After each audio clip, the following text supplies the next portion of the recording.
బంగాళాఖాతంలో ఏర్పడిన అల్పపీడన ప్రభావం గోదావరి జిల్లాలపై ఎక్కువగా కనబడుతోంది. ధవళేశ్వరం ఆనకట్ట వద్ద నుంచి 3.5 లక్షల క్యూసెక్కుల నీటిని సముద్రంలోకి విడిచిపెడుతున్నారు.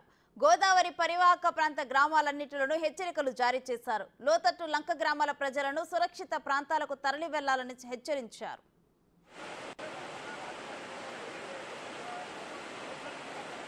ధవళేశ్వరం ఆనకట్ట వద్ద తాజా పరిస్థితిని మా ప్రతినిధి రాజేష్ వివరిస్తారు. గత కొద్ది రోజులుగా ఎడతెరిపిలేని వర్షాల కారణంగా గోదావరి ప్రవాహం గంట గంటకు పెరుగుతూనే ఉంది. భద్రాచలం వద్ద నీటి మట్టం తగ్గుతున్న కొద్దీ చాలా ఉధృతంగా వెళ్తుంది. ప్రస్తుతం ధవళేశ్వరం ఆనకట్ట వద్ద ఉన్న మనం ఇక్కడి నుంచి ప్రతిరోజు కూడా నిన్న ఉదయం 10 గంటల నుంచి ఈ రోజు ఉదయం 10 గంటల వరకు కూడా 3,50,000 క్యూసెక్కుల నీటిని కిందికి విడిచిపెట్టారు. దాంతోపాటు లంక గ్రామాలన్నింటినీ కూడా అప్రమత్తం చేశారు. ఉమ్మడి తూర్పుగోదావరి జిల్లా వ్యాప్తంగా ఉన్న 3 జిల్లాల్లోనూ కూడా అధికార యంత్రాంగం మొత్తం అప్రమత్తమైంది. ఏజెన్సీలోని విలీన మండలాలన్నింటినీ కూడా ముందుగానే ఖాళీ చేయించారు. ప్రస్తుతం మనం ధవళేశ్వరం ఆనకట్ట వద్ద ఉన్న ఇక్కడన్నీ కూడా వేటను నిషేధించారు. మత్స్యకారులు ఎవరు కూడా వేటకు వెళ్ళవద్దని చెప్పి ఆదేశాలు జారీ చేయడంతో పడవలన్నీ కూడా ధవళేశ్వరం ఆనకట్ట వద్ద చేరుకున్నాయి. ఇక్కడి నుంచి సుమారుగా 3.5 లక్షల క్యూసెక్కుల వాటర్ అయితే మాత్రం కిందకి ప్రవేశపెడుతున్నారు. అంటే ఇక్కడ వచ్చిన వాటర్ను స్టాగ్నేట్ చేయకుండా, ఎందుకంటే ఇక్కడ ఆపితే కనుక పైన ఎగురున్న గ్రామాలు మునిగిపోయే ప్రమాదం ఉంది. ఈ నేపథ్యంలో మొత్తం వస్తున్న నీటిని కూడా ఫ్లో ఎక్కడ ఆగనివ్వకుండా కిందకు పంపించే ప్రయత్నం చేస్తున్నారు. మొత్తం 3 జిల్లాల్లో కూడా కంట్రోల్ రూమ్లు ఏర్పాటు చేశారు. ప్రజలకు ఎవరైనా సరే ఇబ్బంది పడుతుందని చెప్పారు. అలాగే లోతట్టు ప్రాంతాల్లో ఉన్న గ్రామాల్లో ఉన్న ప్రజలకు మాత్రం స్వచ్ఛమైన హెచ్చరికలు జారీ చేశారు. ఎట్టి పరిస్థితుల్లో కూడా మీ ఇంట్లో వద్ద ఉండవద్దు, బయటకు వచ్చేయమని చెప్పి, అవసరమైతే పునరావాస కేంద్రాలు ఏర్పాటు చేస్తాం, వారం రోజుల పాటు ఇంకా వర్షాలు కురిసే అవకాశం ఉన్నందున ఎట్టి పరిస్థితుల్లో కూడా అశ్రద్ధ చేయవద్దని చెప్పి అధికార యంత్రాంగం మాత్రం చాలా స్పష్టమైన ఆదేశాలు జారీ చేసింది.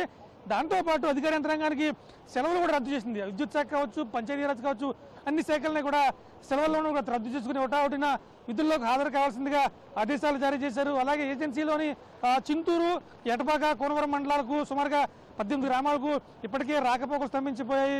ముఖ్యంగా చూసుకుంటే దేవీపట్నం వద్ద ఈ ఉదయ మరింత ఎక్కువగా ఉంది. దీంతో గండిపోచమ్మ ఆలయంలోకి కూడా నీళ్లు ప్రవేశించడంతో అక్కడ దర్శనాలు నిలిపివేశారు. దాంతోపాటు పాపికొండల పర్యాటకానికి కూడా బోట్లు ఈ ప్రమాదకరమైన పరిస్థితుల్లో ప్రయాణించకూడదని చెప్పి ఇక్కడ నుంచి ఆ బోట్లు కూడా నిలిపివేశారు. అలాగే లంక గ్రామాలు కోనసీమ జిల్లాలో చూసుకుంటే గంటి, పెదపూడి గ్రామాల మధ్య ఉన్న ఏరు కూడా పొంగి పొరలించడంతో అక్కడ వాగుతీగి మొత్తం అంతా కూడా గ్రామాల్లో ప్రవేశించి ఆ గ్రామస్తులు ఎవరు కూడా బయటకు వచ్చే పరిస్థితి లేదు. ఈ నేపథ్యంలో అధికార యంత్రాంగం మాత్రం 1కి 10 చెప్తుంది, ఎవరు అత్యవసర పరిస్థితి తప్ప బయటకు రావద్దు. ఖచ్చితంగా ఈ 4 రోజుల పాటు ఈ వరద ఉధృతి ఇలా కొనసాగే అవకాశం ఉంది. ఒక పక్కన వర్షపు నీరుతో పాటు వాగులు, వంకులు పొంగి పొరుతుండో అదంతా వచ్చి గోదావరిలో కలవడంతో ఈ ప్రవాహం మరింత ఉగ్రరూపం దాల్తుందని చెప్పాలి. ప్రస్తుతానికి మాత్రం ధవళేశ్వరం వద్ద 11.60 అడుగుల నీటి మట్టాన్ని చేరుకుంది. ఈరోజు సాయంత్రానికి 12 అడుగులు దాటితే కనుక మొదటి ప్రమాద హెచ్చరిక జారీ చేసే అవకాశం ఉంది. అయితే ఫ్లో మాత్రం కంటిన్యూగా ఉండడంతో ప్రమాద హెచ్చరిక జారీ చేసే అవకాశాలు ఉండకపోవచ్చు అని చెప్తున్నారు. ఒకవేళ వర్షాలు కానీ మరింత పెరిగి ఒకవేళ వాగులు, వంకలు కనుక మరింత పొంగితే కనుక అవన్నీ వచ్చి సీలేరు కావచ్చు, ఇవన్నీ వచ్చి గోదావరిలో కలిస్తే ఖచ్చితంగా ఇక్కడ కూడా ఉధృతి పెరిగే అవకాశం ఉంది. అప్పుడు మొదటి ప్రమాద హెచ్చరిక జారీ చేస్తారు. ఒక్కనే చూసుకుంటే ప్రస్తుతానికి మొదటి ప్రమాద హెచ్చరికకు దగ్గరలో ఉన్నాం.